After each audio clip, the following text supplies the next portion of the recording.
In every sector or an institution, there is a common device that is used across to complete a task and also to make our work very productive. And this common device is known as a computer. Do you know what a computer is? Have you come across a computer? And as usual, are you using a computer? Do you actually know what that computer is and what it can perform? If so or not, you are welcome to this video, and today we are going to talk about computer, its parts, its uses, and some applications of this particular device. So before then, what is computer? Now I have three definitions for this computer and I'm going to explain them individually. The first definition is a computer is an electronic device that processes data, performs tasks, and also stores information based on the instructions. Now the first common variable here is electronic device, and when we say electronic device, a computer consists of some electronic components such as resistors, capacitors, diodes, light emitting diodes that come together or they have been integrated to perform a particular task. So that is the meaning of electronic device. And also it processes data.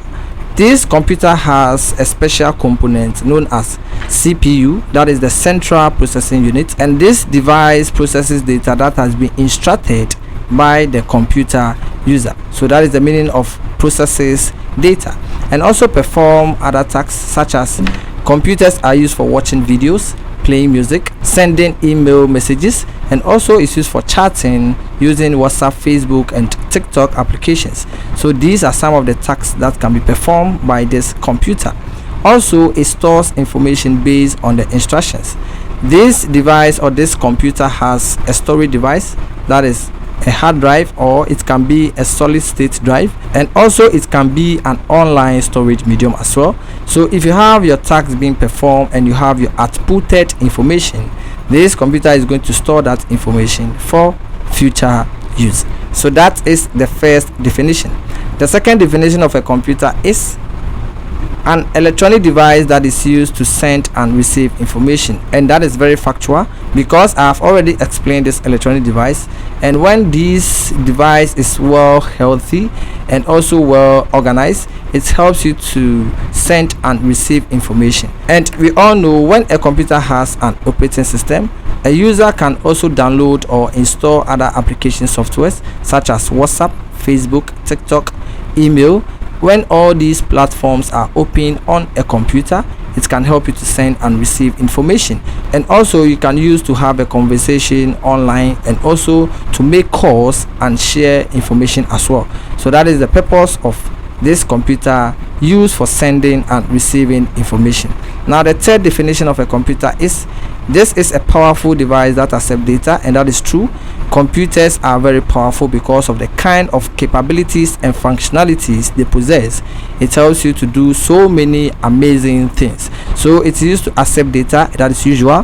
When a computer user sends instruction into the computer accepts that particular data, and when it is being accepted, the central processing unit of the computer processes that data based on the accepted data, and then when it's done, this pushes or stores that processed data into your RAM or your cache or your hard drive in the computer. And when it's done, this outputted information is being shown on the computer screen for the computer user to see what or to observe that soft copy based on the instructions or the data that was accepted by the computer. And then finally, the computer user decides to store that output information into an external drive or internal hard drive, or maybe you can also push that into an online storage medium. So this is the definition or the overview of what a computer is. Now let's look at some examples of computers we have in the computing environment. We have the laptop, and we all know what a laptop is, and I believe that most of us have used a laptop before.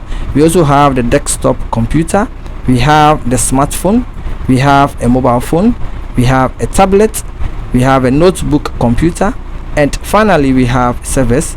This is a supercomputer, a very large computer that stores large amount of data, or it processes large amount of data over the internet. This is used worldwide to control and manage users preferences or users information.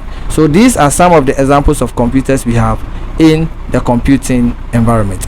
Let's look at the parts of the computer, and these parts are very important because when they are well integrated together, they help us to perform tasks, they improve our work productivity and other functionalities. So what are the parts of a computer?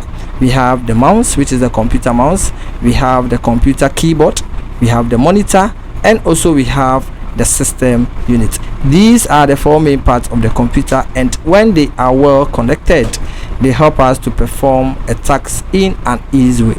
The mouse help us to drag and drop, to move icons, to open icons, to click on buttons on the screen and other purposes. The keyboard also help us to type, input instructions into the computer. It helps us to play game and other stuffs. And also the monitor serves as the display unit or the visual display unit, which shows us whatever is going on in the computer. And finally we have the system unit. This is where all the major and important components are based, which some are the motherboard, we have the central processing unit, we have the RAM, the ROM, we have the hard disks, we have cables that connect these individual components. So all these things are found in the system unit. Therefore, sometimes we say the system unit serves as the brain of the computer because it has the CPU which accepts data and process that data into a meaningful information. So these are the four main parts of a computer, and let me show you based on the examples of computers that I showed you earlier. When you take this particular computer, which is a desktop computer, it has four main parts. We have the monitor, we have the keyboard, we have the computer mouse, and we have the system unit. Because these are disintegrated components, they are bulky and very large, they occupy a very big space. That is why you can see them individually like this. But when you take a laptop, this is an inbuilt and very portable device. Based on this, they have all these parts, but these ones are built and also made very smaller version of this particular device. So this screen that you see is known as the monitor. We call it the laptop screen. We also have this keypad that is also similar to the keyboard. We have this trackpad that is similar to the computer mouse. This helps you to click, drag and open icons, and is very similar to this particular device. And also the system unit is located below this keypad and this trackpad or the mouse pad. So this is a laptop that also has these four main parts of the computer. When you take this smartphone, as usual, we have the screen that serves as the monitor, we have the system unit in this, also we have the keypad, that is the electronic keypad that when you open it also helps you to type, which look very similar to this keyboard. And also we have the mouse, that is the pointing stick that is used on the screen, or the hands or the fingers of the user that is used on this particular screen. When you take this mobile phone, as usual, very similar to this, we have the tablet, this is the monitor screen, we have the keypad, that is the electronic keypad which can be seen but cannot be touched physically. And also we have the pointing stick or the finger that is used on the screen that serves as the mouse, and also it has the system unit. So these computers have these four main parts, and when they are well integrated, they are used to perform work in an easy way. Whenever any of these parts is not available, it becomes very complicated for the computer to work effectively. So these are the parts of the computer. Let's quickly jump to uses of computers. Computers are used for so many purposes. The first one is it is used for work and productivity. When you have a computer in an institution or sector, it helps us to type documents, prepare documents. It tells us how to create, track or budgets or expenses. It tells us how to organize data in order. It also helps us to send and receive information across companies. So computers are very powerful and they are used for work and productivity. It is also used for communication as usual. When you have computers, it helps us to communicate, share information online or offline. It also helps us to have conversation and talk about a particular topic and all these are known as communication. We also have it is used for entertainment. As usual, we watch videos on computers, we play music with computers, which entertain every user who has access to a computer. It is used for learning. As a student, a learner, a teacher, or a tutor, you can use computers to learn, to make research, to get additional information, or to introduce yourself to new information based on what the computer is used for. And also it is used for business. As usual, we have e-commerce, electronic commerce, that is buying and selling over the internet, and computers are used to do so. It helps us to have a quick and smarter way of having business online and also offline. So computers have so many purposes. These are the few I want to talk about. Now let's jump into importance of computers. Why do you need a computer in your life? Why do you need a computer in a company or institution? Yes, it boosts productivity. That is very perfect. When you have computers, it boosts productivity. It also connects people globally, and that is true. It drives tech innovation. It helps you to drive technological innovation. It helps people to be innovative and creative as usual. And also it automates tasks. Computers works automatically when instructions are given to them, and that is perfect. And also it stores and access huge data.